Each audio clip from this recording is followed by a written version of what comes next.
the stranger with a price on his head. The late spring rains had turned the Wyoming dirt roads into rivers of mud, and James McCall's boots sank deep with every step. He'd been walking for 3 days now, ever since his horse took a bullet meant for him outside of Laramie. The mare had carried him another 5 miles before her legs gave out, and he'd put her down gentle-like, the way she deserved. Now, as the sun broke through the clouds for the first time in a week, James stood at the edge of a town that looked like it had been forgotten by God and progress alike. A wooden sign, weathered and tilting, announced, "Widow's Crossing." Pop. 312. He pulled his hat lower, though there wasn't much point. A man his size, 6'3" in worn boots, shoulders broad from years of hard living, didn't blend easy. The Colt 45 on his hip and the Winchester across his back marked him as either lawman or outlaw. And in these parts, folks had learned not to trust either.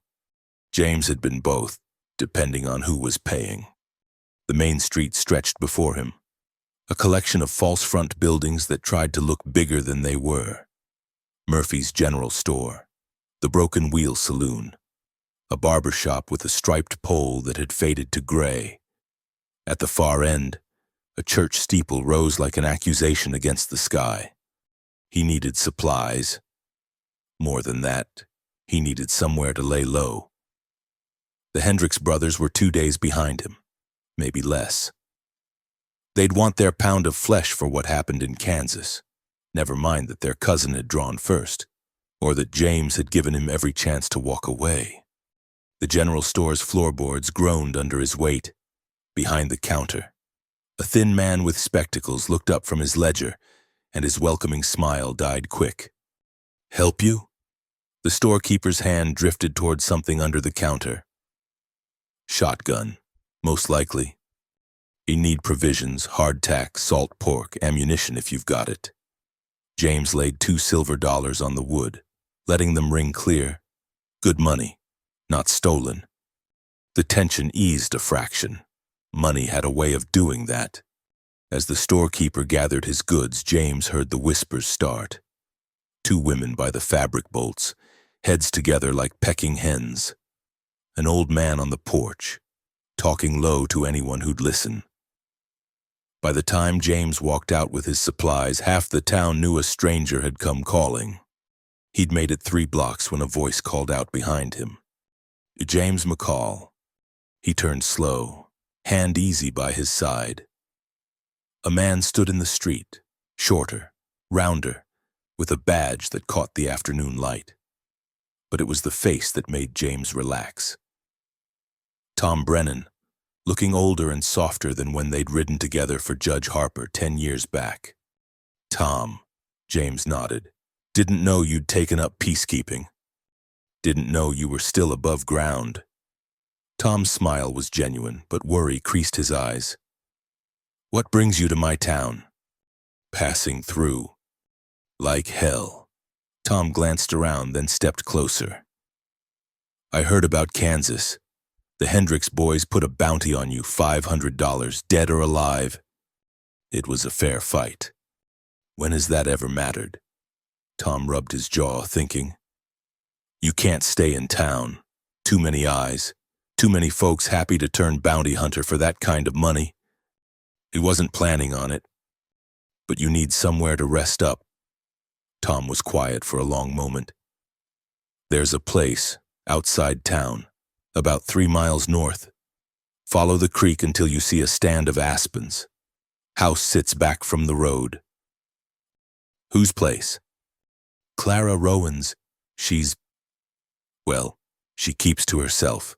Folks leave her be, and she returns the favor.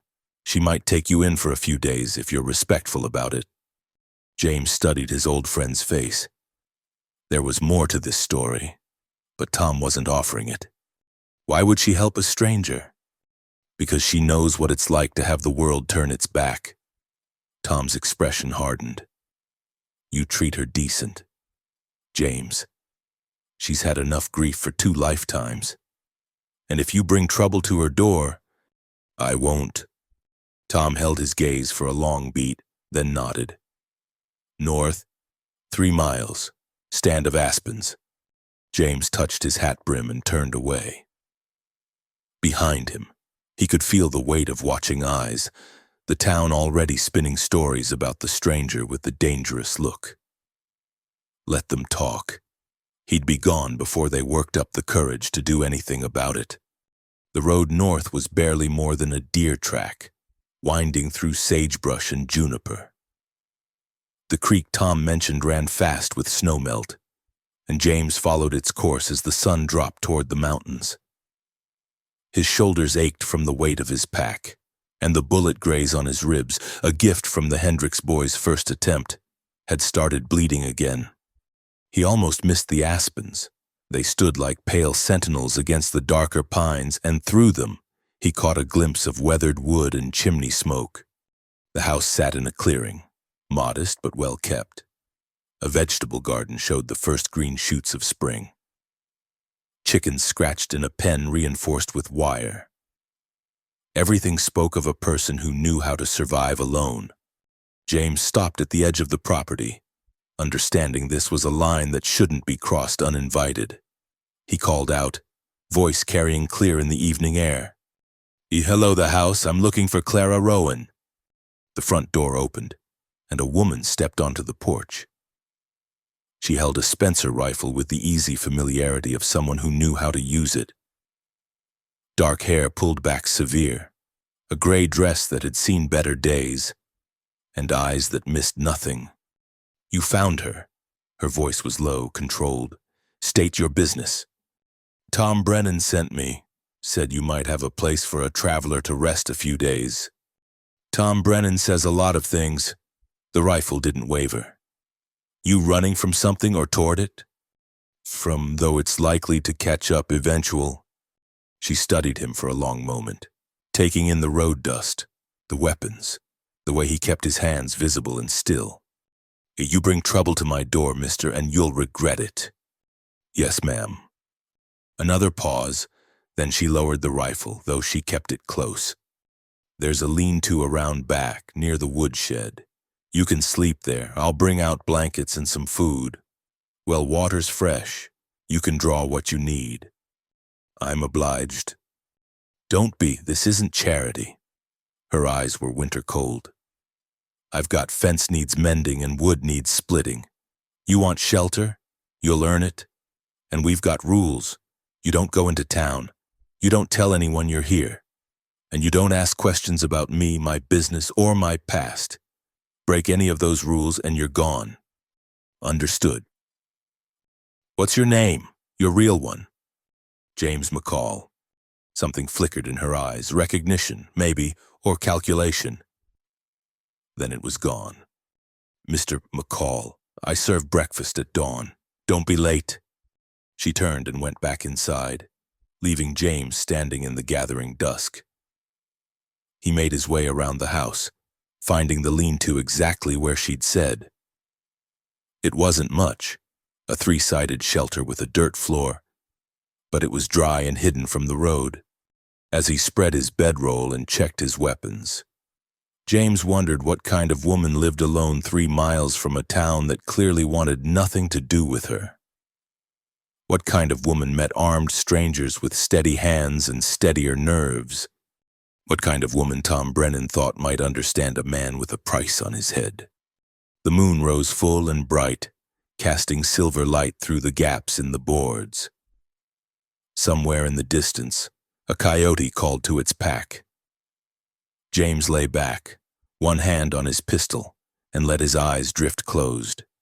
For the first time in weeks, he slept without dreams of Kansas, of blood in the dirt and the terrible surprise in a young man's eyes. Here in this strange shelter, with an unnamed sorrow hanging over the house like morning mist, James McCall found something he hadn't expected. Peace, or at least its distant cousin. Tomorrow would bring whatever it brought. Tonight, he was just a tired man with a roof over his head, even if that roof leaked starlight and the cold promise of more rain. The widow and her rules. Dawn came cold and clear, with frost painting the grass silver. James woke to the sound of an axe biting into wood, steady, rhythmic strikes that spoke of long practice. He rolled from his blanket, joints stiff from the hard ground, and stepped out of the lean-to. Clara Rowan stood by the woodpile, splitting logs with an efficiency that would shame most men. She'd traded yesterday's gray dress for a brown work skirt and a man's flannel shirt, sleeves rolled to her elbows. Her dark hair was pinned up tight, revealing a neck that had seen its share of sun. She didn't acknowledge him, just kept swinging. James watched for a moment, noting the precision of her movements, the way she read the grain of each log before placing her strike. This wasn't a woman who'd learned to split wood out of recent necessity. "Morning," he offered. "Pumps over there." She nodded toward the well without breaking rhythm. "Breakfast in 20 minutes. James washed the road from his face and hands, the cold water sharp enough to chase away the last cobwebs of sleep. His reflection in the water bucket showed a face that had collected too many hard years, lines carved deep, a scar through his left eyebrow courtesy of a Cheyenne warrior, beard gone gray at the edges though he wasn't yet 40. The kitchen door stood open, and he knocked on the frame before entering. The room was simple but clean, a cast-iron stove, a scarred oak table, shelves lined with preserves and dried herbs. It smelled of coffee and bacon, and James's stomach reminded him it had been 2 days since his last real meal. Clara moved between stove and table with the same economy she'd shown with the axe. She set down 2 plates, eggs, bacon, biscuits that steamed when broken open. The coffee was strong enough to float a horseshoe. "Sit," she said, taking her own chair. They ate in silence for a few minutes. James noticed she kept her rifle propped against the wall within easy reach. Noticed, too, the way she positioned herself to see both door and window. Old habits. He recognized them because he had the same ones. "You were a nurse," he said finally. It wasn't a question. The herbs, the precise way she moved, the steadiness under pressure, it all added up. Her fork paused halfway to her mouth. "That's a question about my past, Mr. McCall. Statement of fact, not a question." She almost smiled. "Almost. Semantic games won't change our agreement." "Fair enough." He reached for another biscuit. "These are good." "My mother's recipe." The words slipped out, and she frowned as if they'd escaped without permission. "The fence runs along the north pasture. Posts are rotting out in places.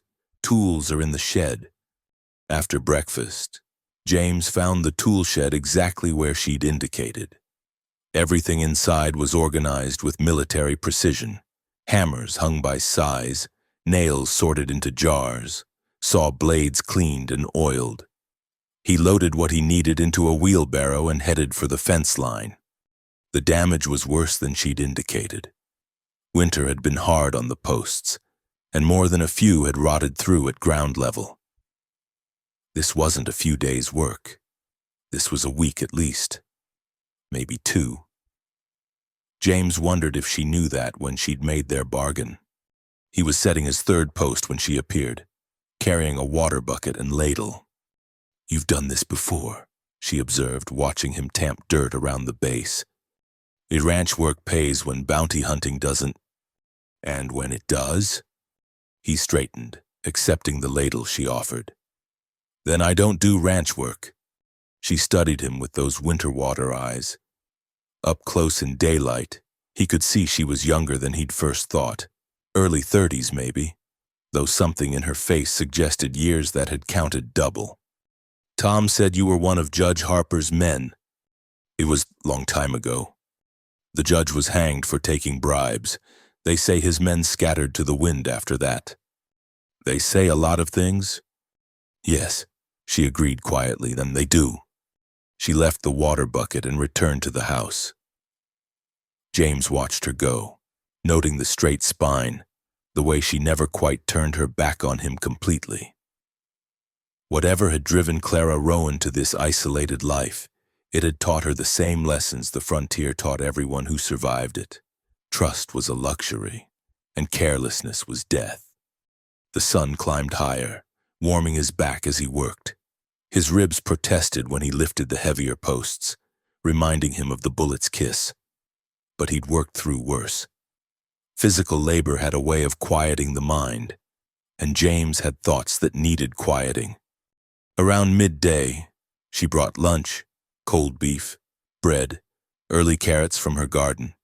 They ate in the shade of a cottonwood, the silence between them oddly comfortable. "You're favoring your left side," she said. "Old injury. How old?" He gave her a look. "That sounds like a question about my past." This time she did smile, just a flicker. "Turnabout, Mr. McCall." "Something like that." She gathered the plates, then paused. "I have medical supplies. If you need tending, I'll manage." "Ye pride's a poor bandage?" Speaking from experience. Her smile vanished. Get back to work. The afternoon stretched long and hot. James had his shirt off, sweat running rivers down his back. When he heard horses approaching, he grabbed his shirt and gun belt, moving quick to the cover of the trees. 3 riders came up the track, townsmen by their look, soft-handed and hard-eyed. Clara met them in the yard, rifle casual in her hands. Afternoon, Mrs. Rowan, the lead rider, a man with pomaded hair and a merchant's paunch, didn't bother dismounting. "Heard you had a visitor." "What I have or don't have is no concern of yours. Mr. Silas. And now, we're just being neighborly, making sure you're all right out here, all alone." "I've been all right for 3 years. I expect I'll continue." The second rider, younger and trying to look dangerous, leaned forward in his saddle. "Tom Brennan sent someone out here. We got a right to know who's in our territory." "You have no rights on my land." Clara's voice could have frosted windows. "And Sheriff Brennan's business is his own." "Sheriff Brennan's getting soft," Silas said. "Forgetting where his loyalties lie, just like some other folks we could mention." The third rider hadn't spoken, but James marked him as the dangerous one. Quiet, watchful, hand resting easy on his pistol. A man who'd killed before and found it agreeable. "State your business or move on," Clara said. "I've got work to do. Our business is keeping this town safe from undesirable elements." Silas's smile was oil on water. "Seems to us you've already got too much experience harboring such types." Clara went very still. When she spoke, her voice was soft as distant thunder. "Get off my land." "Now, Clara!" The rifle swung up smooth as thought, aimed at Silas's chest. "That's Mrs. Rowan to you, and I won't ask again." The quiet one's hand tightened on his pistol. James eased his Colt from its holster, sighting through the leaves. If the man cleared leather, he'd never finish the draw. But Silas raised a hand, stopping him. "No need for unpleasantness. We're going. But you think about what's best. Mrs. Rowan. This town has a long memory. Be a shame if yours got refreshed." They turned their horses and rode off, taking their time about it. Clara stood like a statue until they were out of sight, then lowered the rifle. Her hands shook just once before she stilled them. James emerged from the trees, holstering his weapon. She looked at him, unsurprised. "Would you have shot?" she asked. The quiet one, if he'd drawn, maybe Silas after, depending. She nodded as if this was a normal conversation about weather or crop prices. "They'll be back. Maybe not tomorrow, but soon. They always come back." "Who were they?" "Silas Hartley owns the bank. The young fool is his nephew, Marcus. The other one is Duke Morrison. He hires out for whatever needs doing that Silas won't dirty his hands with." "And they don't like you." She laughed, short and bitter. "No, Mr. McCall, they don't like me. She walked back to the house without explaining. James returned to the fence, but his mind wasn't on the work anymore. He'd stepped into something here, something with roots deeper than a simple bargain between strangers. That evening, she served venison stew and cornbread. They ate while shadows grew long across the floor, the rifle still propped against the wall. "I was at Antietam," she said suddenly. "After, with the medical corps, 17 hours of surgery, trying to put boys back together who'd been blown apart. The field hospital ran out of chloroform on the second day. We operated anyway." James said nothing, letting her words fill the space between them. "I met my husband there, Daniel. He was bringing in wounded, didn't care which uniform they wore, just loaded them on his wagon and brought them to us." She pushed a piece of meat around her plate. "That should have been my first warning. He never could see the lines others drew." "What happened to him?" "That's a question about my past. You opened the door." She looked at him then, really looked at him. "So I did." She stood, began clearing plates. "But not tonight. You want to know why this town hates me? Mr. McCall? Earn it. Finish my fence. Prove you're more than just another man running from his shadows. And if those shadows catch up while I'm here, then we'll see what kind of man you really are." She handed him a jar of salve. "For your ribs, unless you prefer pride to healing."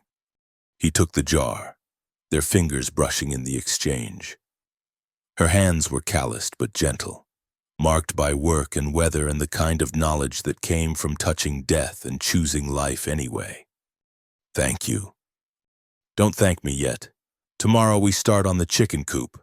The fox that's been coming around is getting bold."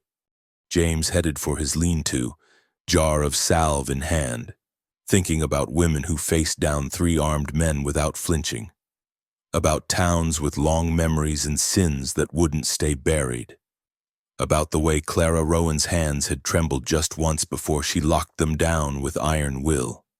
He'd come here looking for a place to hide. Instead, he'd found a woman with secrets of her own and troubles that made his pursuer problems seem simple by comparison.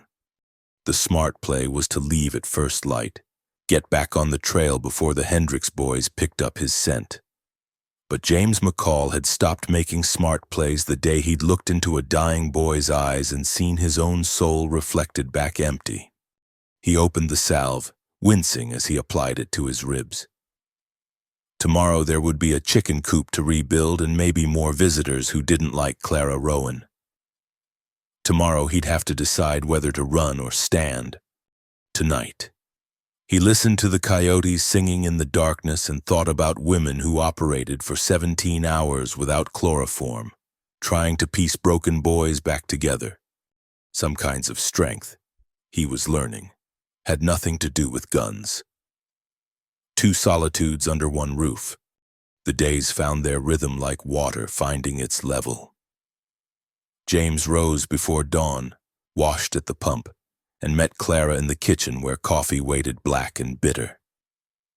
They ate in comfortable silence, him reading the weather in the window, her checking items off some mental list of tasks that never seemed to end. The chicken coop took 3 days. The fox had done more damage than was visible from outside, and James found himself rebuilding half the structure from scratch. Clara worked alongside him when her other chores allowed, handling tools with the same quiet competence she brought to everything. "You weren't always a bounty hunter," she said on the second day, watching him fashion dovetail joints for the corners. "That's not a question. Neither was yours about nursing." He smiled despite himself. "My father was a carpenter, back in Ohio before the war changed everything." "What changed?" "Everything," he repeated, and she let it lie. On the 3rd night, a late spring storm rolled in from the mountains. Rain hammered the roof like bullets, and wind set the walls of his lean-to creaking. James lay on his bedroll, watching lightning paint the sky white, when he heard the door to the main house open. Clara stood on the porch, lantern in hand. She gestured once, sharp and clear. "Come inside."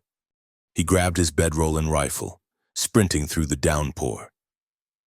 She stepped aside to let him pass, then barred the door against the wind. "Sitting room's through there," she said. "You can bed down by the fire." The room was sparse but warm. A stone fireplace dominated one wall, flames casting dancing shadows. 2 chairs flanked it, one with a basket of mending beside it. Books lined a shelf, medical texts, farming guides, and surprisingly, a collection of poetry. James spread his bedroll on the floor, acutely aware of being inside her space. The house smelled of lavender and wood smoke, of bread rising and the sharp tang of medicinal herbs.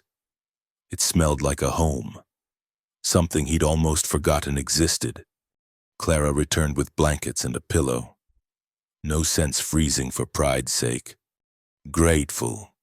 She settled into her chair, picking up a shirt that needed mending. The storm raged outside, but in here, with firelight playing across her face and her needle flashing silver in the light, the world felt smaller and safer than it had in years. Byron," she said suddenly. Pardon?" "The poetry. You were looking. It was Daniel's. He used to read to me in the evenings." Her needle never paused. "Said a man needed beauty in his life to balance out the ugly." Sounds like a philosopher. He was too much so for his own good. She held up the shirt, examining her work. "What drives a man to hunt other men for money, Mr. McCall?" "Need at first, then habit, then—" He stared into the fire.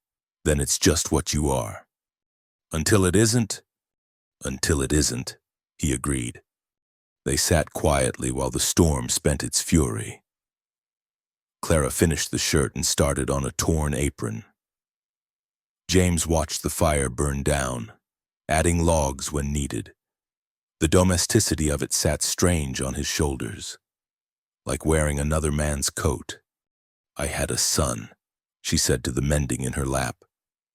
"Born too early, lived 3 days. Daniel built a cradle with his own hands, carved flowers into the headboard. We buried him in it." James had no words for that kind of loss, so he offered none.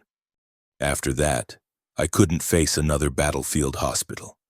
All those boys crying for their mothers.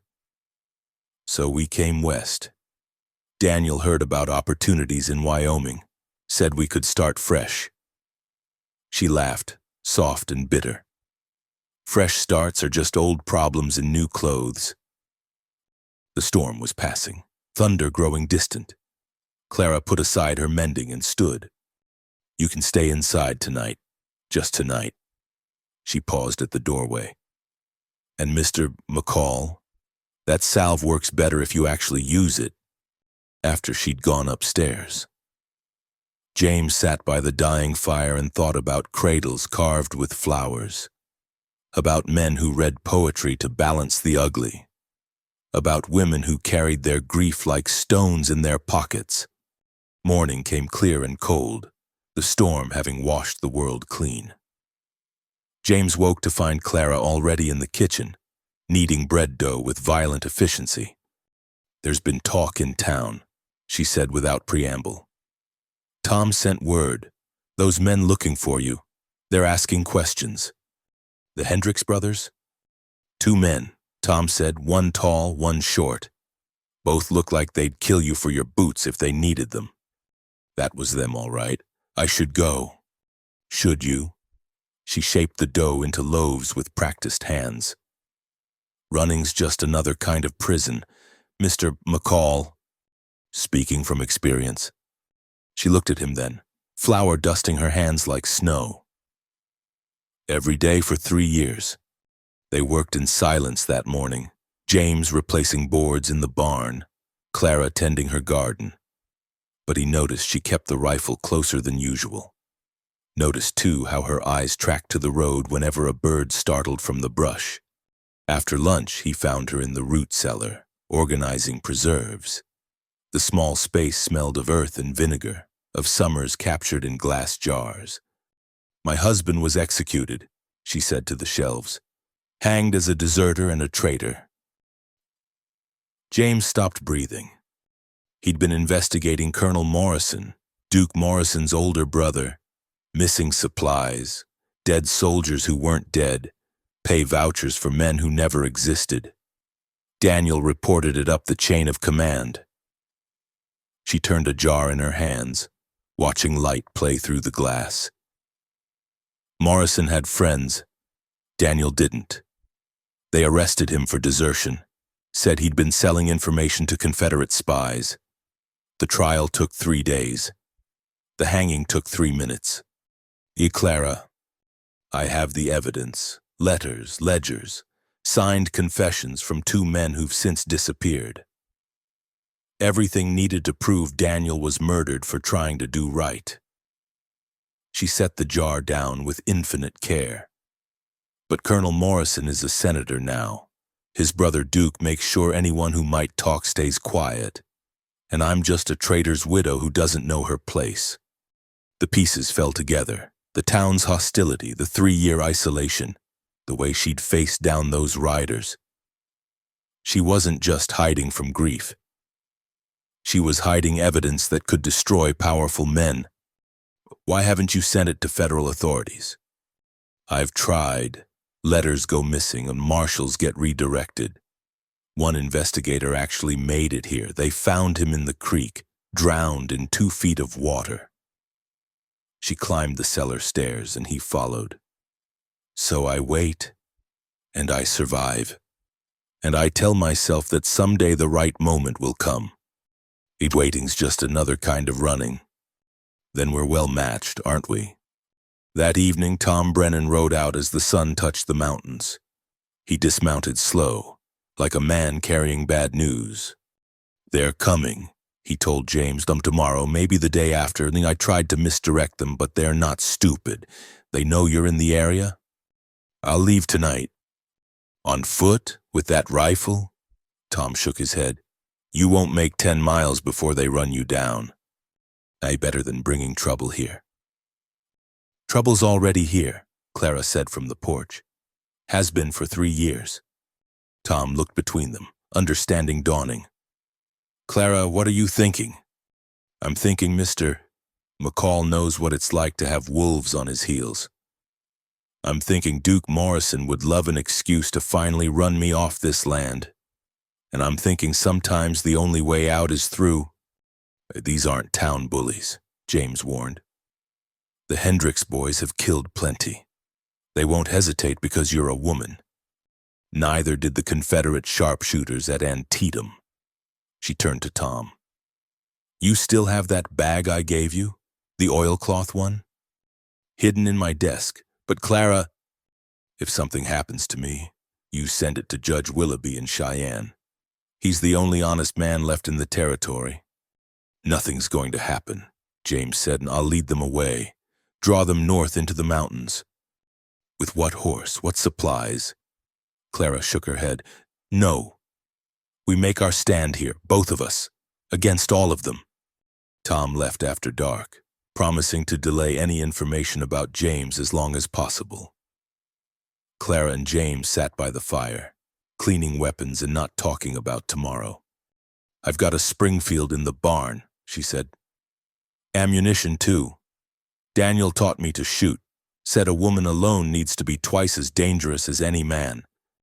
He sounds like he was a good man. He was too good for this world, turns out." She loaded her rifle with mechanical precision. "What about you? Any family waiting somewhere?" "No, been alone since I was 17. By choice?" "By necessity, then by choice. Hard to tell where one ended and the other began." She understood that. He could see it in her eyes.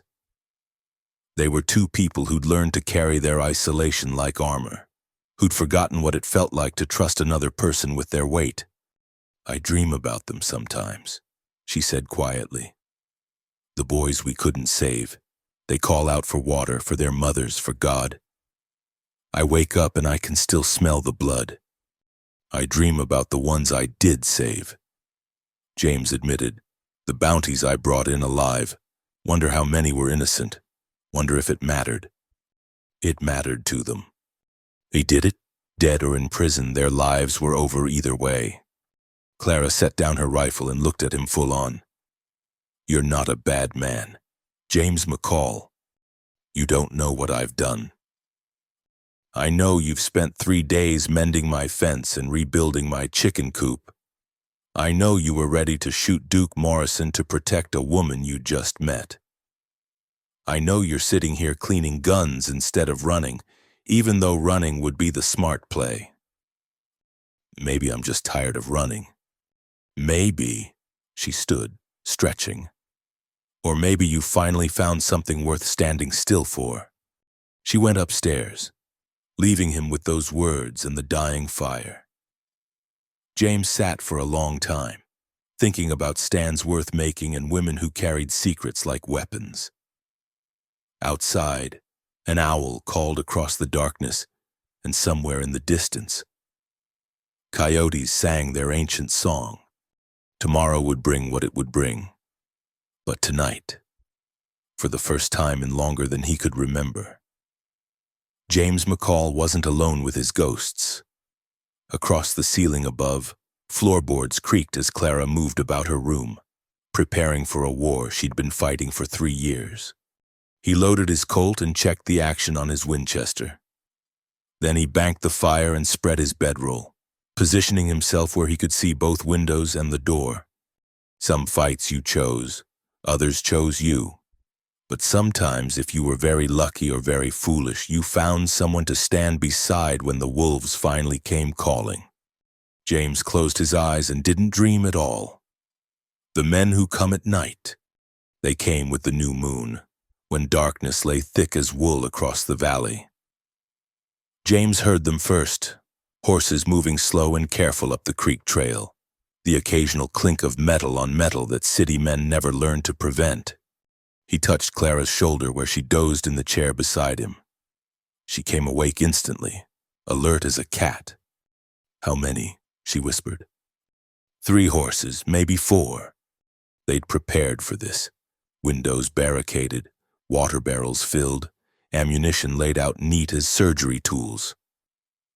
The house was as ready as they could make it, but James knew from experience that ready was never ready enough. Clara moved to the east window while James took the west. The Springfield rifle felt steady in her hands, and he was struck again by how natural she looked, armed and dangerous. There, she breathed the word, by the aspens. Dark shapes separated from darker trees. 3 men, leaving their horses back and approaching on foot. Smart. The Hendricks brothers might be killers, but they weren't fools. Jake Hendricks is mine, James said quietly. Whatever happens. The one who drew first in Kansas? His younger brother, Kid was all of 19, thought he was Wild Bill himself. Jake raised him after their parents died. Clara said nothing, but her understanding filled the space between them.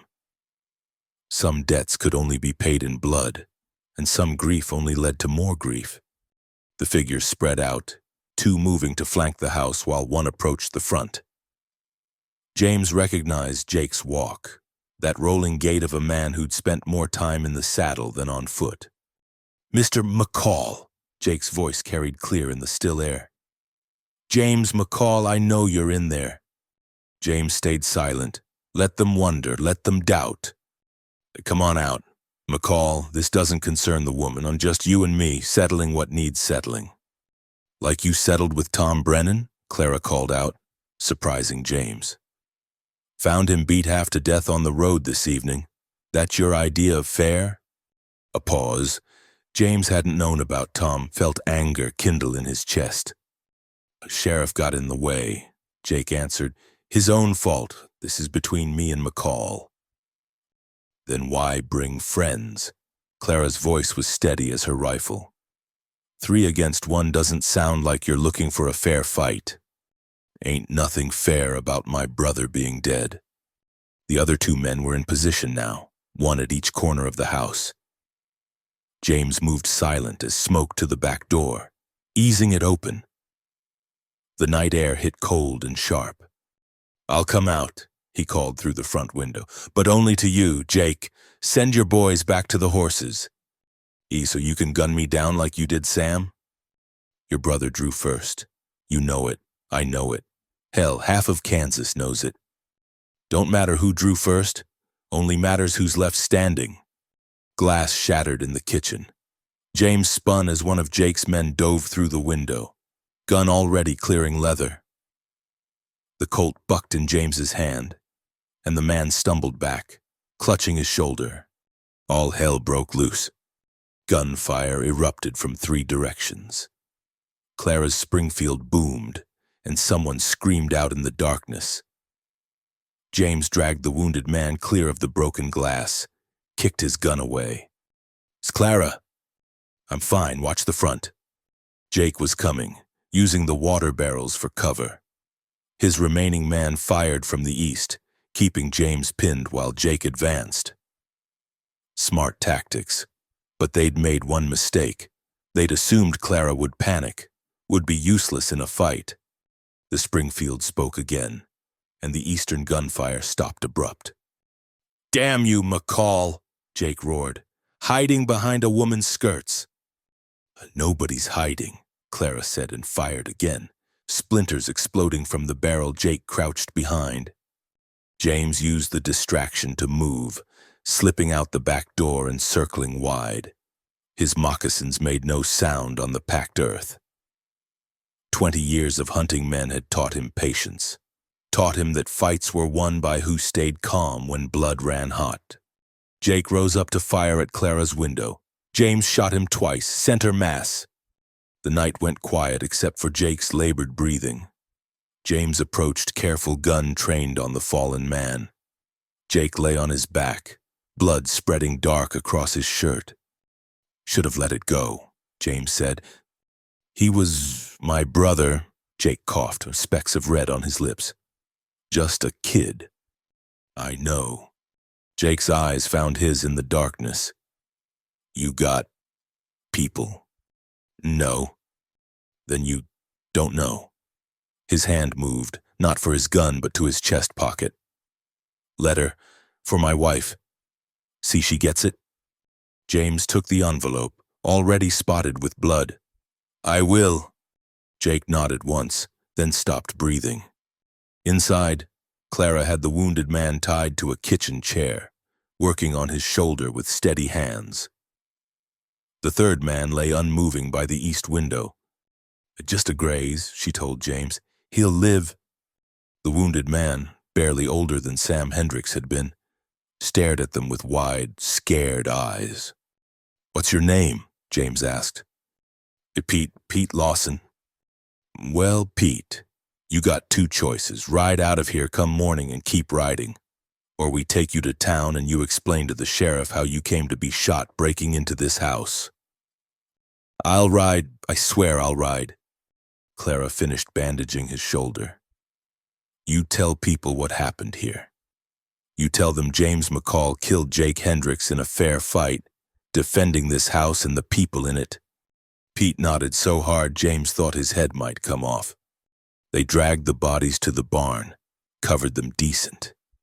Come morning, they'd need to deal with burial, with the law, with whatever came next.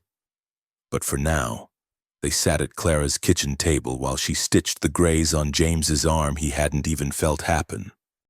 "You all right?" he asked. "I've seen worse." Her hands were steady, but he could see the cost in her eyes. "That was Jake's brother? The one who started all this?" "It was Sam. Kid thought being fast with a gun made him a man. And now 2 more are dead because of it. That's how it goes, then blood for blood until nobody remembers who bled first." She tied off the bandage, her fingers lingering on his arm. "Is it finished?" "With the Hendricks boys, yes, but..." He thought of all the men he'd tracked, all the families left behind. "There's always another debt somewhere." They sat quietly while dawn crept across the mountains. Pete Lawson dozed in his chair, occasionally whimpering when he moved wrong. The house smelled of gunpowder and blood, of violence come calling and answered in kind. "I'm sorry," James said finally, "for bringing this to your door. You didn't bring anything that wasn't already here." Clara stood, began making coffee with mechanical movements. "Duke Morrison, the town. They've been circling for 3 years, at least with your trouble. It's honest. Men trying to kill you for straight reasons. Nothing straight about revenge. Straighter than destroying a woman because her husband tried to do right." Tom Brennan arrived with the sunrise, face purple with bruises but moving under his own power. He took in the scene, the bodies, the blood. Pete Lawson tied to a chair, and sighed deep. "Well," he said, "this complicates things." They told him the story while Clara tended his bruises. Tom listened, asked few questions, finally nodded. "Self-defense, clear as day. But James, there'll be paperwork, questions. You'll need to come to town." "No." Clara's voice was flat. "You do your paperwork here. James doesn't set foot in that town." "Clara, you know what will happen. Duke Morrison's just waiting for an excuse. He'll have James shot trying to escape or found dead in his cell." Tom couldn't deny it. They all knew how justice worked when powerful men pulled the strings. "And then what do you suggest?" "Pete Lawson tells the truth. You write it up official. The bodies speak for themselves. Jake Hendricks came here armed, broke into this house. What happened after was justified." Tom looked at James. "You good with that?" "I'm good with whatever keeps more people from dying." They spent the morning dealing with the grim necessities. Tom took statements, made sketches, collected the weapons. Pete Lawson, pale and shaky, told his story without embellishment. He'd hired on with Jake for the money, hadn't known it would come to this. "You're free to go," Tom told him finally. "But if I see you in my territory again, you'll answer for last night." Pete left on foot, arm in a sling, heading south with the dedication of the recently converted. James figured they'd never see him again. The undertaker came for the bodies at noon. Clara paid for decent burial, over James's objection. "They came to my house," she said, "my responsibility." But Duke Morrison came with the undertaker, and 3 more hard-eyed men. They sat their horses just outside Clara's property line, watching while the bodies were loaded. "I heard you had some trouble," Duke called out, casual as discussing weather. "Nothing we couldn't handle," Clara replied from the porch. Duke's eyes found James, took in the tied-down gun, the ready stance. "Don't believe we've been introduced." "No need," James said. "I won't be staying long." "That's so." Duke smiled, and it was all teeth. "Man defends a woman's honor. Seems like he might want to stick around, unless he's got somewhere pressing to be." The threat hung in the air like smoke. Duke knew who James was, knew about the bounty, was weighing his options. "Mr. McCall goes where he pleases," Clara said, "as do all free men." "Free men." Duke tasted the words. "Interesting choice of phrase coming from you." Tom stepped forward. "That's enough, Morrison. You've got no business here." "Just being neighborly sheriff, making sure Mrs. Rowan is all right after her ordeal." His eyes never left Clara. "Wouldn't want anything else to happen. Violence has a way of spreading, doesn't it?" They left finally, Duke touching his hat brim in mock courtesy. The message was clear. They'd been noticed, marked. Whatever protection obscurity had offered was gone now. That evening, as they cleaned up broken glass and scrubbed blood from floorboards, Clara was quiet. James could see her thinking, calculating odds and options.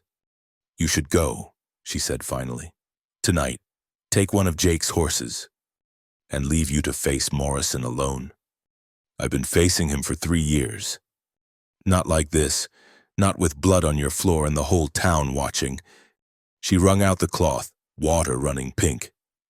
"This isn't your fight. It wasn't Now it is. Because you feel obligated, because I helped you, because they'll kill you. He caught her hands, stilled them. Soon as I'm gone, they'll come. Make it look like an accident, or say you went crazy with grief. Either way, you'll be dead, and Duke Morrison will sleep sound. Then what do you suggest? We make it their problem. Send those papers you've been hiding. Let the federal marshals sort it out. I told you they intercept.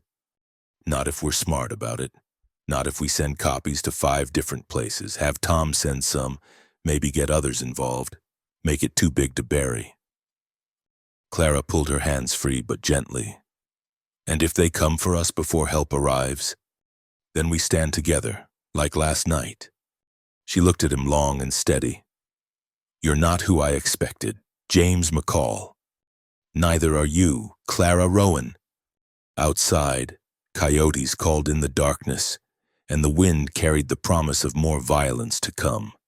But inside, for now, they were safe. 2 people who'd learned to stand alone, learning slowly how to stand together. The real storm was coming. They both knew it. But tonight, they cleaned house and spoke of plans and pretended that courage and conviction could stand against money and power. Sometimes, James thought, that's all anyone could do, pretend long enough to make it true. The line in the dirt. The morning after Jake Hendricks died, Silas Hartley closed the bank. By noon, half the town had gathered at Murphy's General Store, voices rising like heat off summer pavement. James watched from Clara's kitchen window as riders came and went, carrying news or orders or both. They're organizing, he said. Clara didn't look up from the bread she was kneading. Let them.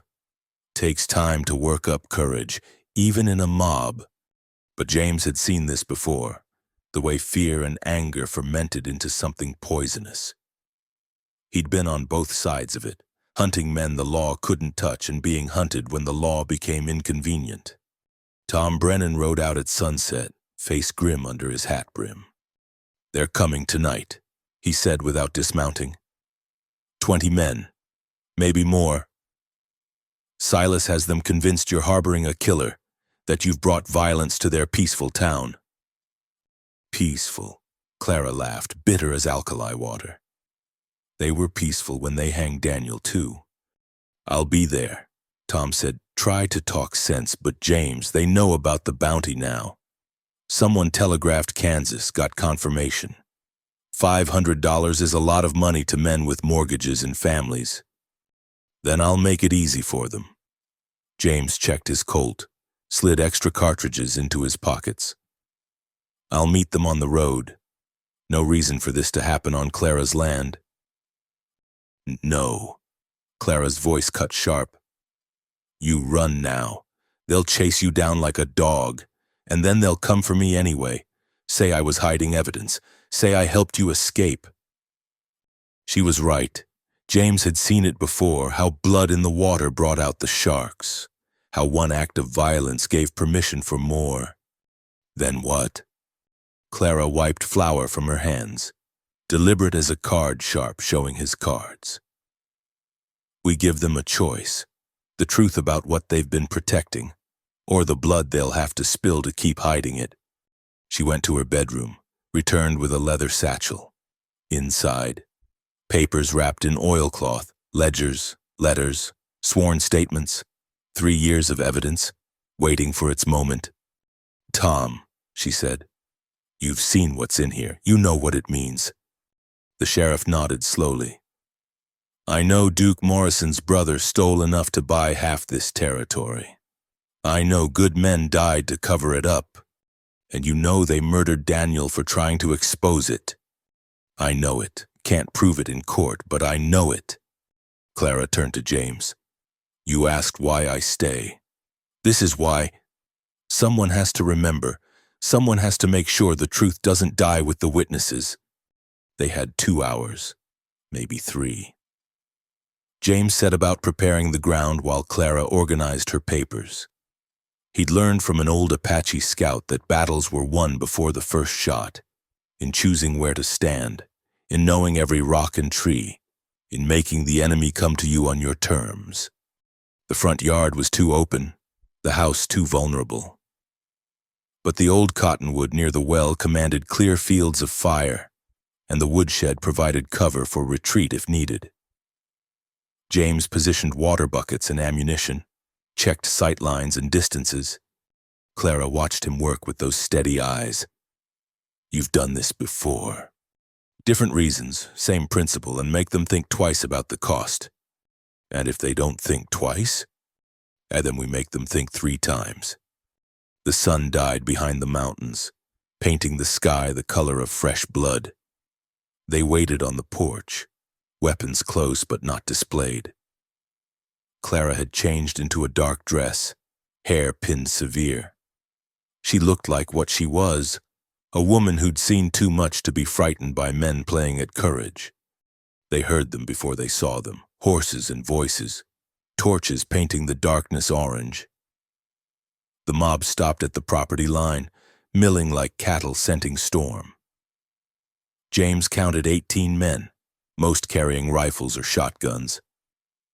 Some looked sure, others already having second thoughts. Silas Hartley rode forward, Duke Morrison beside him, behind them. Marcus Hartley tried to look dangerous and mostly managed to look young. Mrs. Rowan, Silas called out. We've come for the murderer James McCall. Send him out, and there needn't be any unpleasantness. The only murderer here is sitting beside you, Clara said, voice carrying clear. But you know that, don't you, Silas? Just like you knew when Duke's brother was stealing army supplies. Just like you knew when they hanged my husband for trying to stop it. Mutters ran through the crowd. Not everyone knew the whole story, James realized. Some were here for the bounty, some for the excitement, but not all were part of the conspiracy. That's old news, Duke said. Ancient history. Tonight's about justice for Jake Hendricks. Jake Hendricks broke into my home. Clara stood, and James noticed how several men shifted uneasily. A woman defending her property still meant something, even here. He came to murder a guest under my roof. What happened to him was justice. Your guest is wanted for murder in Kansas, for killing a boy who drew first, according to witnesses. Clara descended the porch steps, and James followed, staying slightly behind but ready. But you don't care about that, do you, Duke? You just want James gone before federal marshals start asking why a known killer like Jake Hendricks was welcome in your town. They were 10 feet from the mob now, close enough to see faces to mark which men were steady and which were wavering. James spotted the town blacksmith, the livery owner, men with no stake in Duke's secrets. But here's what's going to happen, Clara said, and her voice could have frosted glass. You're going to turn around and ride home, all of you, because if you don't, if you take one step onto my land with violence in mind, I'll make sure every newspaper from here to Washington knows what's in these papers. She held up the satchel. Duke's hand twitched toward his gun. Try it, James said quietly, please. The moment stretched taut. Then Clara did something that surprised everyone. She walked forward, right up to the mounted men. Several raised rifles by instinct, but she ignored them, addressing the crowd. Hey, Ben Carter, she said to the blacksmith. Your son joined the army last year. How would you feel if he died because his commander sold his ammunition to the highest bidder? Carter shifted uncomfortably. Hey, William Pence, the livery owner. You served in the war. You know what it means when supplies go missing, when men die for want of bullets or bandages. That's enough, Duke snarled. But Clara wasn't done. Every man here has a choice. Stand with thieves and murderers, or stand for what's right. My husband made his choice. They hanged him for it. James McCall made his choice when he defended my home. What's yours? Don't listen to her, Silas said. She's desperate, saying anything. I have proof. Clara opened the satchel, pulled out a letter. Colonel Morrison's own signature. Orders to sell medical supplies meant for Fort Laramie, dated 2 weeks before 40 men died of fever there. The crowd stirred. Some of those men had friends who'd served at Laramie. James saw the moment Duke decided. The man's hand dropped to his gun, fast for a town bully but telegraphed like a church bell. James drew and fired in one motion, the Colt speaking once. Duke's gun flew from his hand, his curse lost in the echo. Next one goes center mass, James said conversationally. Everything stopped. Duke clutched his bleeding hand, face twisted in rage and pain. The mob wavered, some raising weapons, others backing away. Then Tom Brennan pushed through the crowd, badge catching torchlight. "That's enough! Everyone stand down!" He positioned himself between Clara and the mob. "Any man takes action here tonight answers to me, and to federal law." "You exceeding your authority, Sheriff," Silas warned. "No, sir. I'm finally doing my job." Tom pulled a telegram from his pocket. "Came this afternoon. U.S. Marshal Benjamin Ford, arriving tomorrow with 2 deputies. Seems someone sent word to Cheyenne about irregularities in Army supply contracts." Clara smiled for the first time in days. "You did this," Silas accused. 3 days ago, she confirmed. "Right after your first visit. Figured it was time to stop waiting for justice and start making it happen." The mob was dissolving. Men who'd come for easy money wanted no part of federal investigation. Even those loyal to Silas could see which way the wind was blowing. "Hey, this isn't over," Duke managed through gritted teeth. "Yes," Clara said quietly, "and it is." James bent down and drew a line in the dirt with his boot heel, straight and clear. "Any man crosses this line tonight doesn't leave vertical," he announced. "That includes you, Morrison. You've got 10 seconds to decide which side of it you want to be on." Duke looked at his bleeding hand, at the dissolving mob, at Tom Brennan's steady gaze. He wheeled his horse and rode off without another word. Silas and Marcus followed, then the others, some shamefaced, others defiant. Within minutes, only Tom remained. "That was risky," he said. "The marshal might not be sympathetic."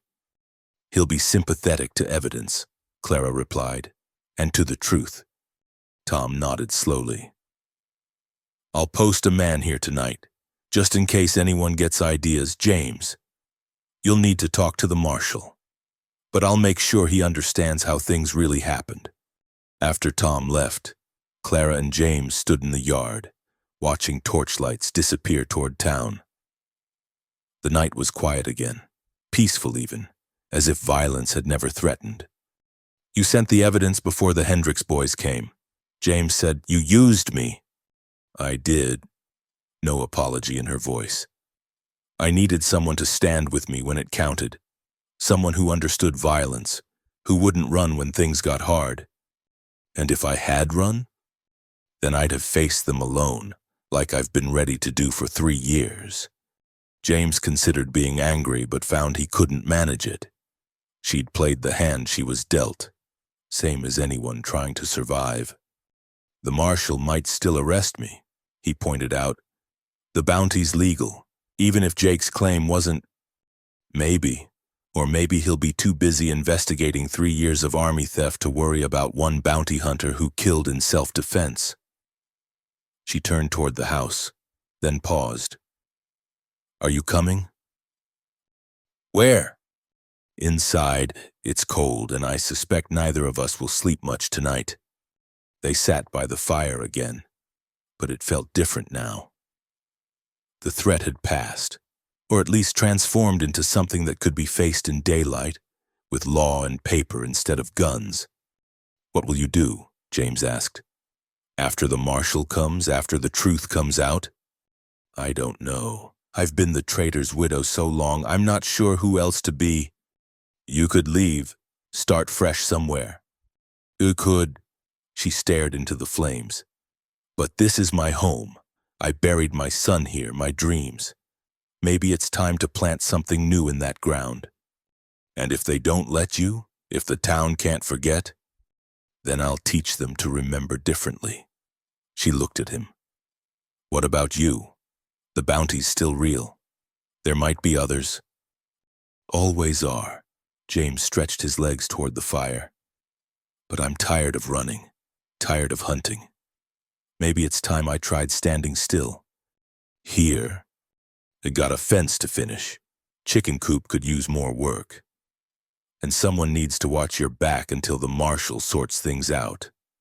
Clara smiled, and it transformed her face, showing the woman she might have been in a kinder world. "I suppose I could use a hired hand. Can't pay much.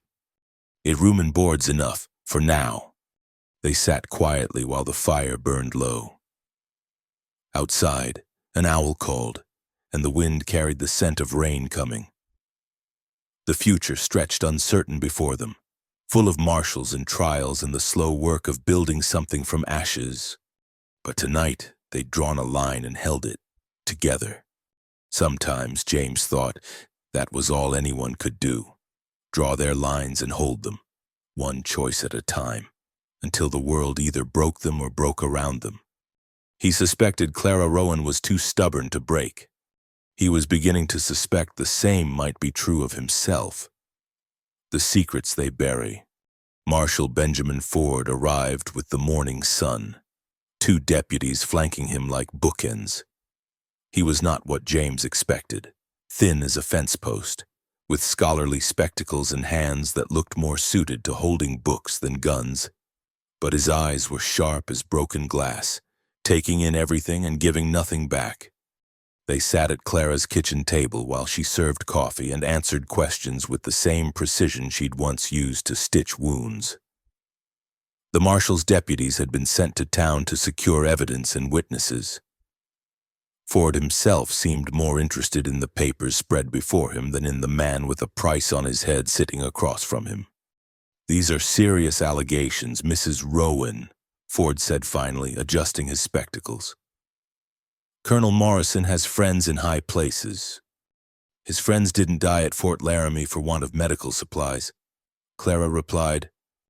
"No," Ford agreed. "They didn't." He looked at James then. "Mr. McCall, I'm aware of the Kansas matter. Also aware that Jake Hendricks had a reputation for forcing fights he could claim were self-defense, much like what happened here." "Jake drew first in Kansas," James said. "His brother broke into this house, both times. I did what was necessary." Ford sipped his coffee, made a face at its strength. "Tom Brennan speaks well of you. Says you've been helping Mrs. Rowan with repairs. A man's got to earn his keep." "Indeed." Ford shuffled through the papers again. "Mrs. Rowan, why didn't you come forward sooner with this evidence?" Clara's jaw tightened. "I tried. Letters went missing. A federal investigator drowned in 2 feet of water. After that, I decided to wait for the right moment. And Mr. McCall's arrival provided that moment. His situation forced Duke Morrison to show his hand, made him sloppy." She met Ford's gaze steady. "I won't apologize for using the tools available to me." Ford almost smiled. "I wouldn't expect you to." He stood, gathering the papers with careful hands. "I'll need to verify these documents, interview witnesses. It will take time. I've waited 3 years." Clara said, "I can wait longer." "And Mr. McCall?" James tensed, but Ford waved a hand. "The Kansas bounty is a civil matter. No federal warrant. As far as I'm concerned, you're a witness to potential Army corruption. I'd appreciate it if you'd remain available for questioning." "I'll be here," James said. After Ford left, the house felt too quiet. Clara stood at the window, watching dust from the marshal's departure settle back to earth. "He could be bought," she said quietly. "Like all the others?" "Maybe. But I don't think so." James joined her at the window. Man like that doesn't ride all the way from Cheyenne for a bribe. He's here for something else. Justice? Or glory? Taking down a senator's brother would make a career. Clara turned from the window. I need to show you something. She led him upstairs for the first time. The hallway was narrow, walls lined with photographs. A younger Clara in a nurse's apron. A man in Union blue who must have been Daniel. At the end, a door stood closed. I haven't been in here since... She stopped, gathered herself. Since I came back from the hanging. The room was a nursery, frozen in time. A cradle sat by the window, flowers carved into its headboard with loving detail. Tiny clothes folded neat in a drawer. Everything waiting for a child who would never come. Daniel made everything himself, Clara said, running her hand along the cradle's edge. Spent months on it. Said our son deserved beauty from his first breath. Clara, I need you to understand. She turned to face him. Why I stayed. Why I'll keep fighting even if Ford fails us. She picked up a small wooden rattle, turned it in her hands. They didn't just kill Daniel. They killed every future we might have had. Every child who might have slept in this cradle. Every year we might have grown old together. The papers, the evidence, it's not about justice. It is, but not just for Daniel. She set the rattle down gently. For all the futures they stole, all the women made widows, all the children made orphans. Someone has to remember them. Someone has to say their names. She opened a drawer, pulled out a leather journal, pages filled with neat handwriting, names and dates and stories. Every man who died because of missing supplies, every family destroyed, I wrote them all down. She handed him the journal. Because if I don't remember them, who will?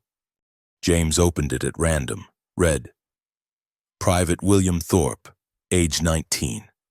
Died of infection, Fort Laramie. Could have been saved with proper medical supplies. Left behind mother, 2 sisters. Planned to use his army pay to buy seed for the family farm. Page after page of similar entries. Lives reduced to a few lines, but honored in the recording. This is why they fear you, James said. Not the evidence of theft, the refusal to let them forget. Daniel used to say that evil thrives in silence, that the only way to fight darkness was to speak light into being. Clara took the journal back, held it like scripture. So I speak. Even if no one listens, I'm listening. She looked at him then. Really looked at him.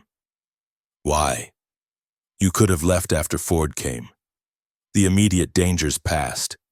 James thought about it, about the easy lie he could tell. But Clara deserved truth. I killed a boy once, not in a fair fight, not in self-defense. He was running, and I shot him in the back. The words came hard, like pulling bullets from old wounds. Turned out he wasn't the man I was hunting, just looked similar, ran when he saw me coming, 15 years old. Clara said nothing, waiting. I quit bounty hunting after that, for a while. But it's what I knew, what I was good at. So I went back, told myself I'd be more careful. He laughed, bitter. Been telling myself that for 5 years. Been seeing that boy's face every night for 5 years. What was his name? Michael Hutchins wanted to be a school teacher. James closed his eyes. I tried to find his family, to make amends. They'd moved on, scattered. Nothing left but a grave I'd made. So you kept running. He seemed like the only thing to do. Keep moving, keep hunting, keep pretending the next job might balance the scales. Clara touched his arm, light as dust. They never balance? No, they don't. They stood in the nursery, surrounded by futures that would never be, bound by losses that couldn't be undone. Outside, Clouds gathered on the horizon, promising storm. "I'll tell you something about graves," Clara said finally. "They're not for the dead. They're for the living. Markers so we don't lose ourselves in the grief." She closed the journal, set it on the dresser. "You've been carrying that boy's grave inside you. Maybe it's time to set it down." "Hey, how?" "Hey, by living, by choosing to build instead of destroy, by refusing to let one terrible moment define all your moments after. Is that what you've done?" "I'm trying." She moved to the door, paused. "Every day I'm trying." They went back downstairs, the nursery door closing behind them with quiet finality. In the kitchen, Clara began preparing lunch with her usual efficiency, but something had shifted between them. The air felt clearer, as if speaking their ghosts aloud had given them less power. A rider approached as they ate, one of Ford's deputies bearing a summons. "A marshal wants to see you both in town. Says to bring any additional documents you might have." "When?" "Now, ma'am. He's set up in the courthouse, got half the town council in there, including Mr. Hartley." Clara and James exchanged glances. This was it, the moment when they'd learn if Ford was truly different, or just another man who could be bought. They rode to town together, James on one of Jake's horses, Clara driving her small wagon. The streets were unusually quiet, people watching from windows and doorways as they passed. At the courthouse, a crowd had gathered, drawn by the drama of federal authority come to their small town. Inside, Ford had transformed the courtroom into a command center. Papers covered every surface, deputies taking statements from nervous-looking citizens. Silas Hartley sat in the front row, trying to look confident and mostly managing to look pale. "Ah, Mrs. Rowan." Ford didn't look up from the ledger he was examining. "This is fascinating reading. According to these numbers, Fort Laramie should have had enough medical supplies to treat twice their number. Yet the post-surgeon reports critical shortages throughout 1886. Check the bank records for the same period," Clara suggested. "You'll find some interesting deposits." Silas shifted in his seat. Ford did look up then, those sharp eyes finding Silas. "Already have, Mr. Hartley. Your cooperation in explaining certain transactions would be appreciated. I don't know what she's told you, but Clara Rowan is not a reliable witness. Her husband was executed for treason. Her husband was murdered for exposing corruption." Ford's voice could have cut steel. "I've been investigating this matter for 6 months. Mr. Hartley, Mrs. Rowan's evidence merely confirms what we already suspected." The room went very still. "Duke Morrison is already in custody," Ford continued. "Attempted to flee this morning. His brother, the former colonel, is being arrested as we speak in Denver." He turned to Clara. "Your husband was a brave man. Mrs. Rowan, his death will not have been in vain." Clara sank into a chair, 3 years of rigid control finally cracking. James moved to stand behind her, a hand on her shoulder, and she reached up to grip it like an anchor. "There will be trials," Ford said more gently. "You'll need to testify. It won't be easy." "Nothing about this has been easy," Clara managed. "No," Ford agreed. "Justice rarely is." They spent the rest of the day providing statements, clarifying evidence, watching as the web of corruption slowly unraveled. By evening, half the town council was implicated in some way. Bribes taken, silence bought, truth buried under respectability. As they rode home in gathering darkness, Clara was quiet. James let her be, understanding that sometimes victory felt hollow when it came too late to matter. But when they reached the house, she surprised him. "Stay," she said simply. "Not in the lean-to, inside. The harm to my reputation is already done, and I'm tired of caring what this town thinks." "Clara, I've spent 3 years alone in this house with my ghosts. Maybe it's time for different company. That night, they sat by the fire and talked until dawn. Not about death or justice or the trials to come, but about small things. How Clara learned to bake from her grandmother. How James broke his first horse at age 12. The books they'd read. The places they'd seen. The dreams they'd had before life taught them to dream smaller. When the sun rose, it found them still talking. Still learning each other in the way of people who've shown their scars and found acceptance instead of judgment. The secrets they'd buried were in the light now. What grew from that ground remained to be seen. But for the first time in years, both of them were willing to wait and find out. The letter and the gun. Clara wrote the letter by lamplight, her pen scratching steady across paper while James kept watch at the window.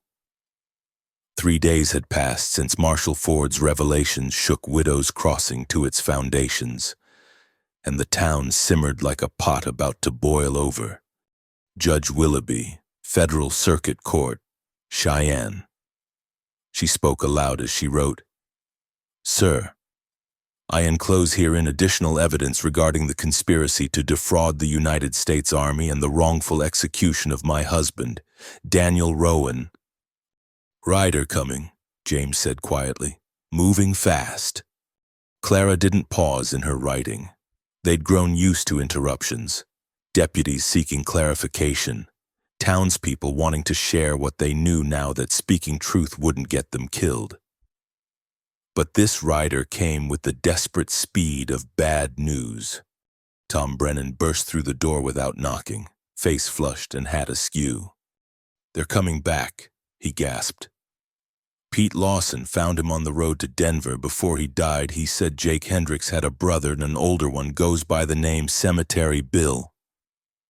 James felt ice down his spine. He'd heard of Cemetery Bill Hendricks, every bounty hunter had. The man who'd earned his name by filling more graveyards than the cholera. "How many?" James asked. 5, maybe 6, all killers. Pete said Bill's offering $1,000 for your head. 500 for anyone who helps you. Clara set down her pen carefully. "When?" "Tonight, tomorrow, soon." Tom slumped against the doorframe. "Ford's recalled to Denver, some emergency with the Morrison trial. He's taking his deputies. We're on our own." "No," Clara said. "We're not." She sealed the letter, handed it to Tom. "Take this to the post office. Send it express. And make sure Marcus Hartley sees you do it. Then send telegrams to every newspaper from here to Chicago. Tell them what's happening here." "Clara, that won't stop bullets." "No, but it'll make sure our deaths mean something." She stood, moved to the cabinet where she kept Daniel's things. "Go, Tom, now." After the sheriff left, Clara pulled out a rosewood box, opened it to reveal a Navy Colt 36, well-maintained despite its age. "A Daniel's," she said simply, "from the war. You know how to use it?" "He taught me. Said a woman alone should know how to defend herself." She checked the loads with practiced ease. "Never thought I'd need it for this." They spent the afternoon preparing. Unlike the rushed defense against Jake Hendricks, this time, they could be ready. James positioned rifles at key windows, ammunition within easy reach. Clara filled every container with water, prepared bandages and medical supplies. "We could run," James offered as they worked. "Take the evidence, get to Cheyenne ourselves." "Could." Clara placed Daniel's pistol on the kitchen table, within easy reach. "But I'm done running from what other people bring to my door. This is my home. My son is buried on this land. I won't leave him. Then we make our stand." "No," she turned to him, eyes fierce. "You go. This isn't your fight." "The hell it isn't." The words came out harder than he intended. "You think I'd leave you to face Cemetery Bill alone? I think you're a good man who's punished himself enough for past mistakes. Maybe, Or maybe I'm finally somewhere worth defending. He caught her hands, stilled their nervous movement. I'm staying, Clara. Question is whether we face them together or you waste time arguing about it. She looked at their joined hands, then up at his face. Together, then. As darkness fell, they took positions. Clara upstairs with the Springfield and clear sight lines. James downstairs where he could move between windows. The house became a fortress of two, bound by trust and the knowledge that sunrise might not find them breathing. The attack came at midnight. No warning, no called demands. Cemetery Bill Hendricks knew his business. The first sign was breaking glass as they shot out the windows, followed immediately by covering fire that kept James and Clara down. Kitchen!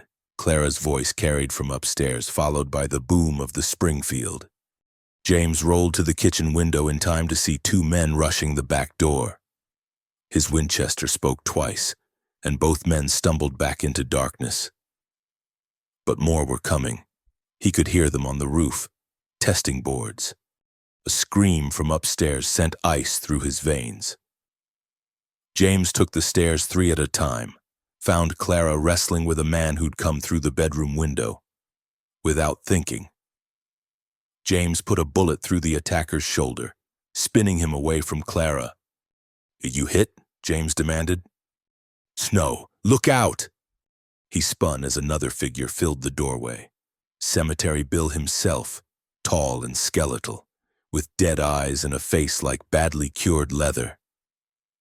His gun came up fast, but Clara was faster.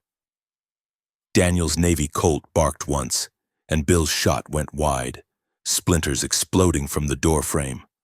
They tumbled back onto the landing, Bill's superior weight driving James against the wall. The man was strong for his scarecrow build, and his hands found James's throat with practiced ease. Clara appeared behind Bill, raised the pistol, but another attacker charged up the stairs.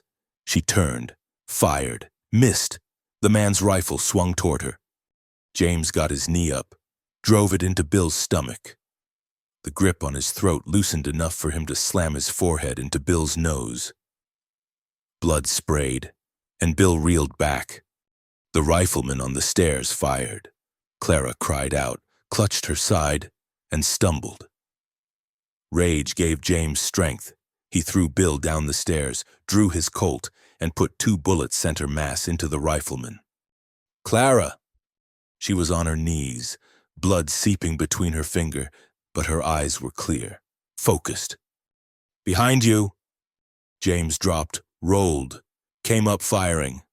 Another attacker jerked back, disappeared into the darkness. How many were left? How many had they started with? Cemetery Bill groaned from the bottom of the stairs, trying to rise. James put a bullet in the floor next to his head. It'd stay down, or the next one's permanent. James! Clara's voice was steady despite the pain. 2 more outside, saw them from the window. He helped her sit against the wall, quickly examined the wound. The bullet had gouged along her ribs, bloody and painful, but not immediately fatal if kept clean. Can you shoot? Try me. He pressed the Navy Colt back into her hands, positioned her where she could cover the stairs.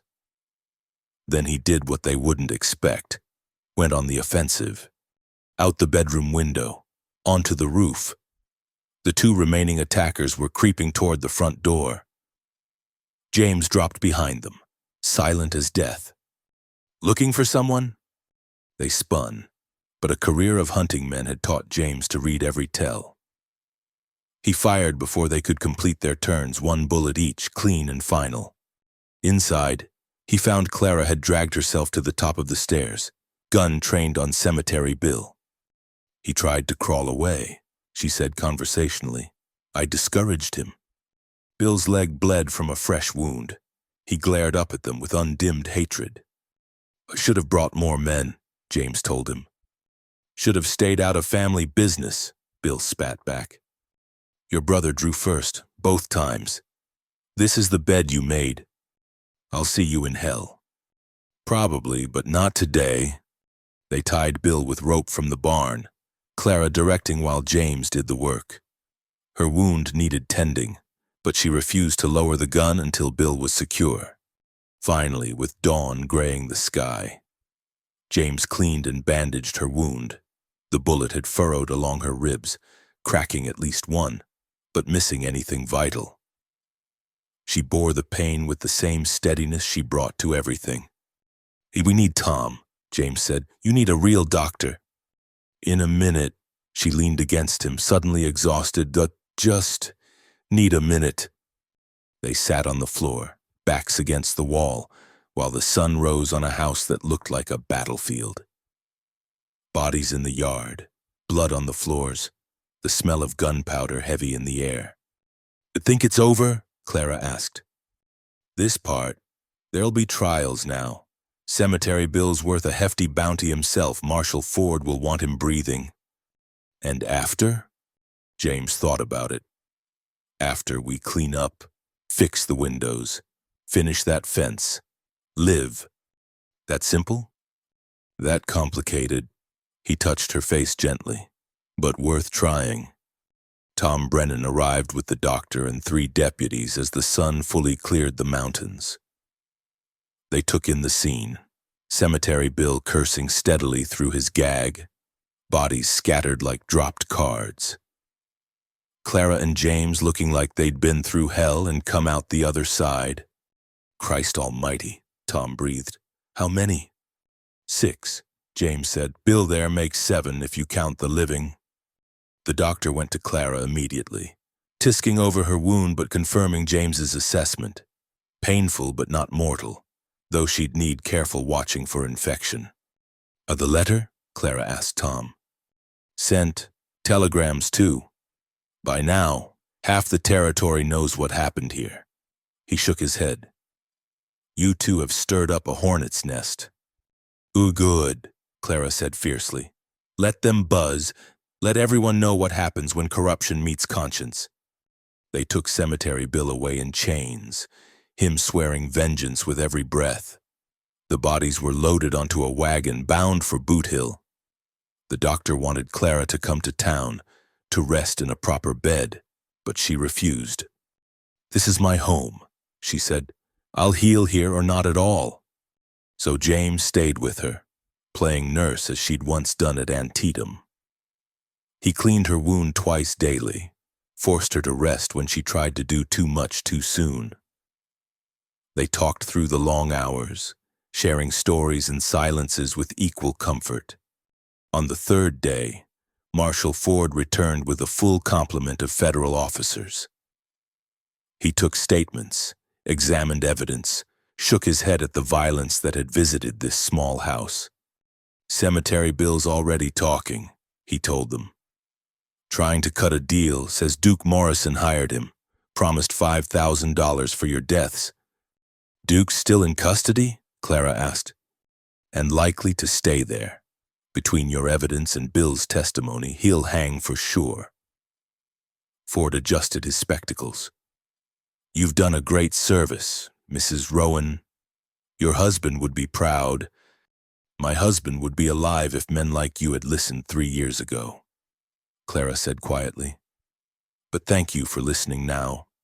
After Ford left, Clara and James sat on the porch watching the sunset over the mountains. Her wound was healing clean, the danger past. The future stretched before them, uncertain but no longer impossible. "I've been thinking," Clara said, "about what comes next.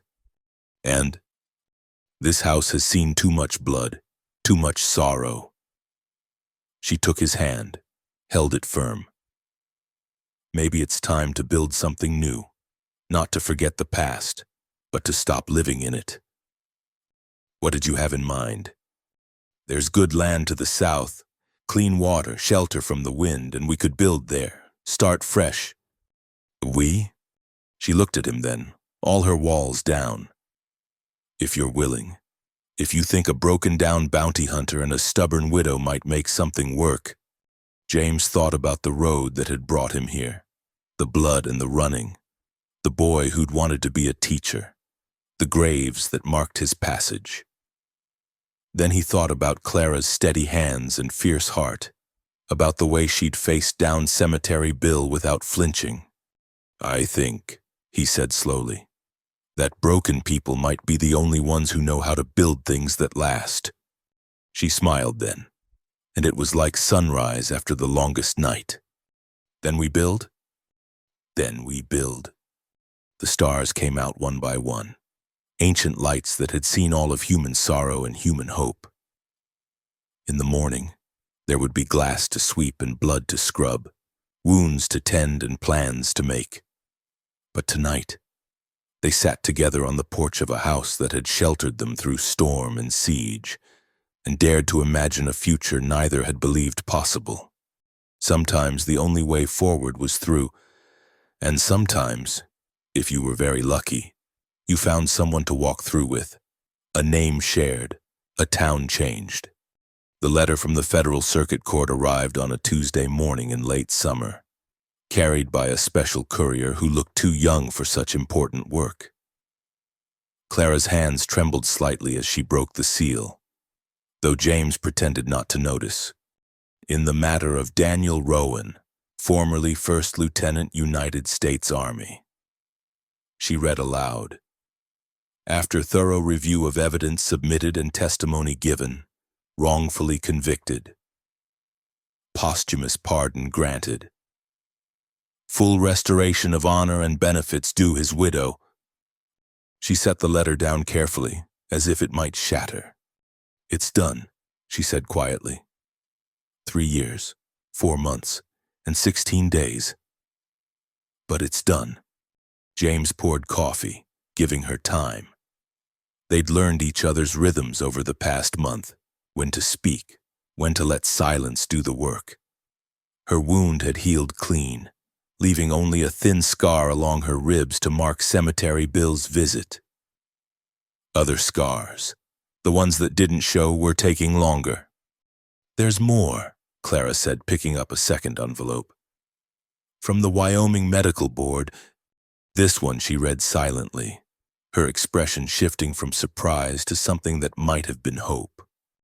"They're inviting me to reapply for certification, to practice medicine again." She looked up at him.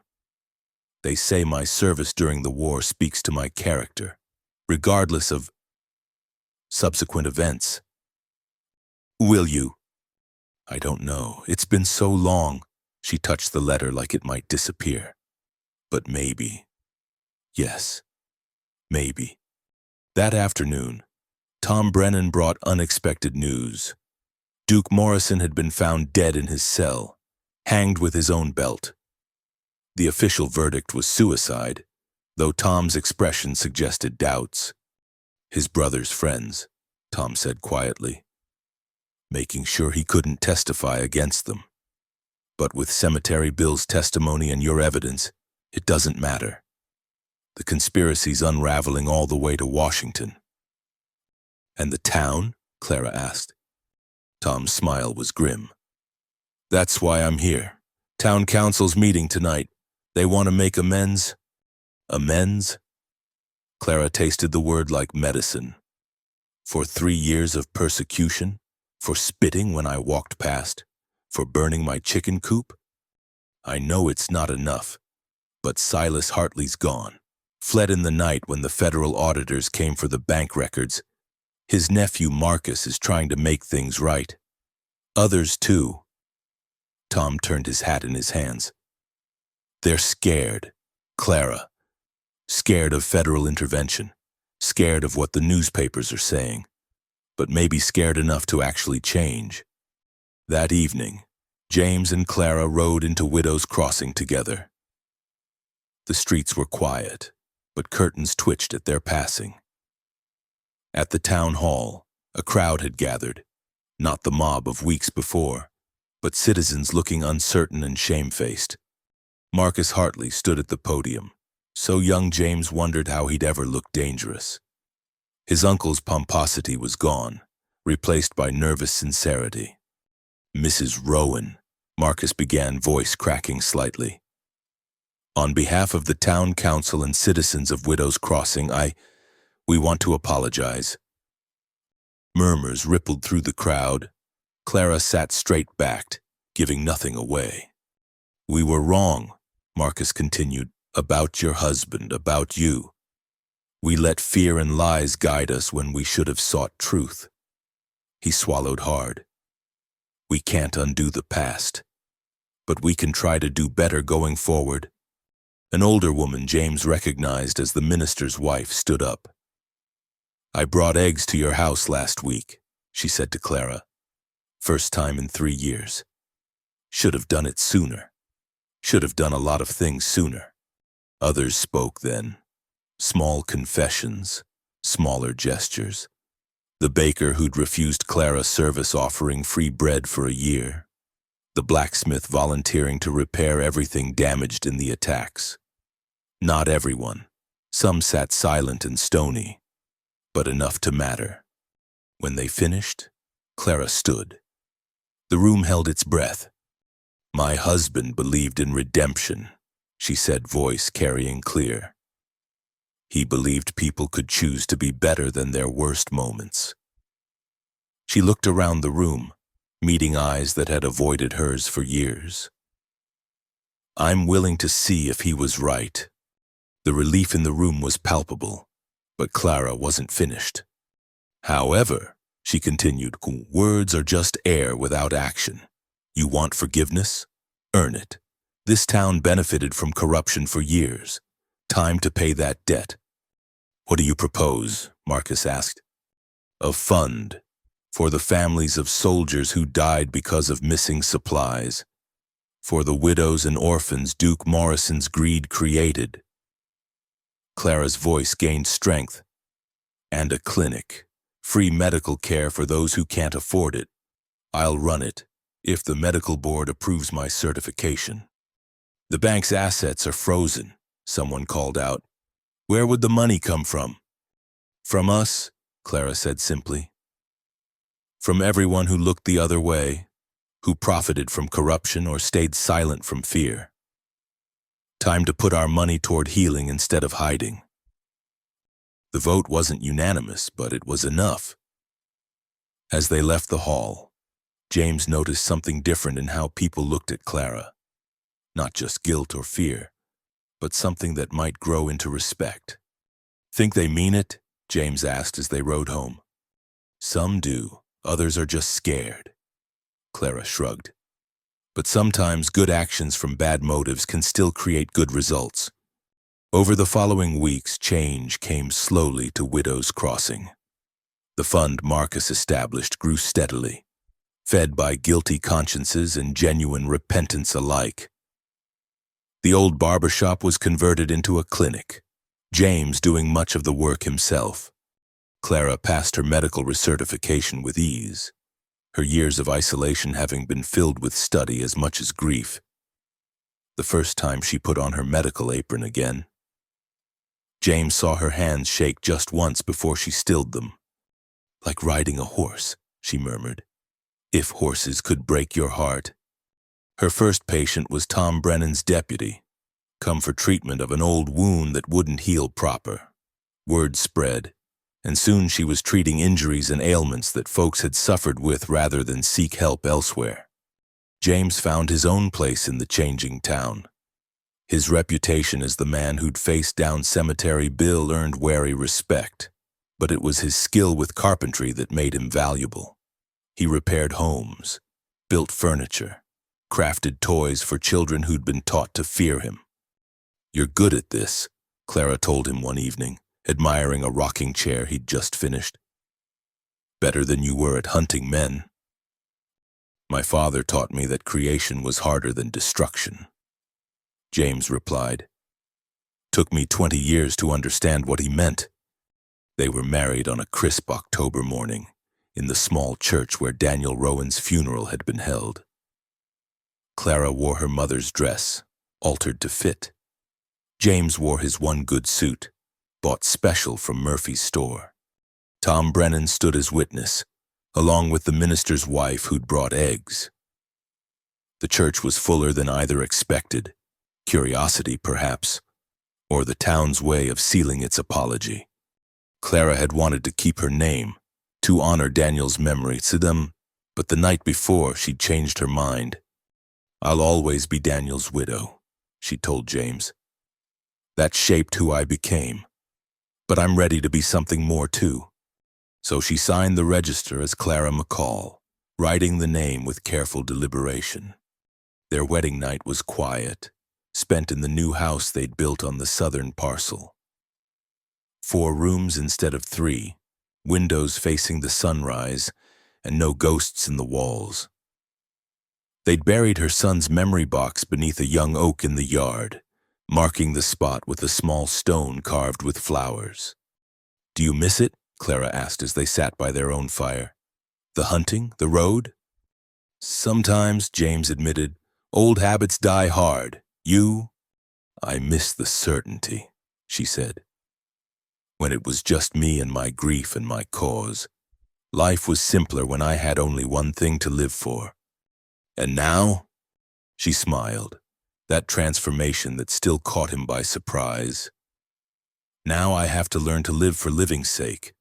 Daniel would approve." Winter came early that year, but the clinic stayed busy. Clara trained 2 young women as nurses, passing on skills learned in battlefield hospitals. James built an addition to house recovering patients. Funded by the conscience money that kept flowing in, Cemetery Bill had been tried and hanged in Cheyenne, going to his death cursing everyone involved. The Morrison conspiracy trials continued, reaching higher than anyone expected. A senator resigned, 2 generals were court-martialed, and reforms swept through Army procurement like wildfire. "We did that," Clara said one evening, reading the latest newspaper accounts. 2 broken people in a forgotten town. We changed things. "You changed things," James corrected. "I just stood beside you." Sometimes that's all anyone needs, someone to stand beside them. Spring brought unexpected visitors. A woman with 2 children, travel-worn and wary. She asked for James at the clinic, wouldn't give her name. James recognized her from a photograph he'd carried guilt over for 5 years. Michael Hutchins' mother. "I heard," she said simply, "about what happened here. About the man who stopped running from his past." Mrs. Hutchins. "I didn't come for apologies, won't bring Michael back." She looked older than her years, worn by loss and hardship. "I came because we need help. Lost our farm, nowhere else to go." James looked at Clara, saw understanding in her eyes. "There's work here," Clara said. "Well, the clinic needs cleaning, cooking for patients, room and board included." "Why?" Mrs. Hutchins asked. "Why help us?" "Because that's what people do," Clara said, "when they're trying to be better than their worst moments." Mrs. Hutchins stayed, and her children grew strong on Clara's cooking and James's patient attention. The boy, barely 10, followed James everywhere, learning woodwork with eager hands. The girl helped Clara in the clinic, quick and clever as her brother. "He would have been their age," Clara said one night, watching the children play in the yard. "Our son." "I know. It hurts, but it's a good hurt, like setting a broken bone." She leaned against him. "We're healing, James. All of us." The town was healing too, slowly and not without setbacks. Some families left, unable to face daily reminders of their complicity. Others came, drawn by stories of a place trying to redeem itself. They renamed it too, by vote. Widows' Crossing became Hope's Crossing, though Clara laughed when she heard, "A bit obvious, don't you think?" "And sometimes obvious is what people need," Tom said. "A reminder of what they're aiming for." On the 1st anniversary of Daniel's pardon, Clara stood at his grave with James beside her. She'd brought wildflowers, the same kind that grew by their new house. "I kept my promise," she told the stone. "Justice, even if it came late, even if it cost everything. She was quiet for a long moment, then added, I found love again too. Different than ours, but real. I think you'd approve. You always said the heart was meant for giving, not hoarding.